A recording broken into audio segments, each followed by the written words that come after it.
getting some breaking news right now that youth workers, the Youth League protests in Kerala have been stopped by the police. Water cannons have also been used. Remember, there are several opposition groups, including youth mochas and youth leagues, that have come out on the streets protesting against the Chief Minister Pinarayi Vijayan himself because of the gold smuggling racket that has broken out and shocked the state and the entire country.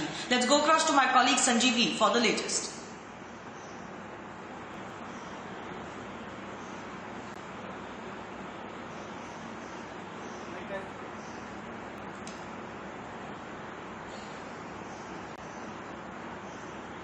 Alright, we've lost the line with Sanjeevi. We'll try and reconnect that. But in Kozhikode, police have used tear gas and water cannons on the Yuva Morcha supporters who were holding a protest demanding resignation of the Chief Minister Pinarayi Vijayan over gold smuggling case. The CMO has come under direct scanner. Even as the Chief Minister has sought to distance himself and his office from the accused, it has become harder by the day.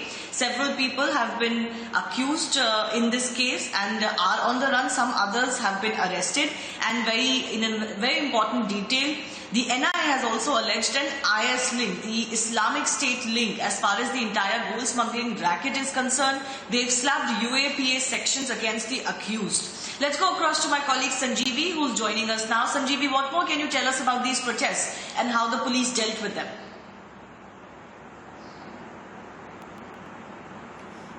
Well, Shivani, we also heard what happened to the Kerala High Court today. So the NIA has made some sensational claims at the Kerala High Court today that this matter is connected to the ISIS, Islamic State, and also they have mentioned that bail should not be permitted to Swapna Suresh and also Sandeep Nair, who were the prime accused in the case and who are still absconding for last 4 days. And at this point of time, they also mentioned the NIA has already filed FIR under UAPA Act, and the bail cannot be given at any chances. At the same time, we also accessed a report, a preliminary report which was submitted by the Customs Department at the court, which has revealed many details, which has stated that Swapna Suresh had played a pivotal role in this whole smuggling racket. At the same time, they also mentioned that there's also a role of a top government official which cannot be ruled out at this point of time. And they also mentioned that NIA has already taken up the case, and Madras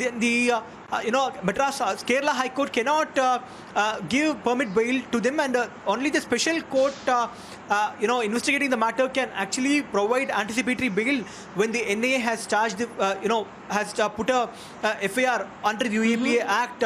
So all these things are mentioned in the report which Republic TV has accessed. On the other hand, it is becoming politically big as well, because the BJP Yuva Morcha and also the Congress have got down on the road and protested at Kannur and Kozhikode. Many protests happened at Kannur, especially in front of Chief Minister residence, where in fact the smoke grenades were also thrown by the police, and also water was also splashed, and even lathi charge also happened at few parts of Kannur today, where I can see the visuals clearly, where a little bit of violent the push and pull broke down between the police and also the protesters from Yuva Morcha and also BJP Congress youth wing.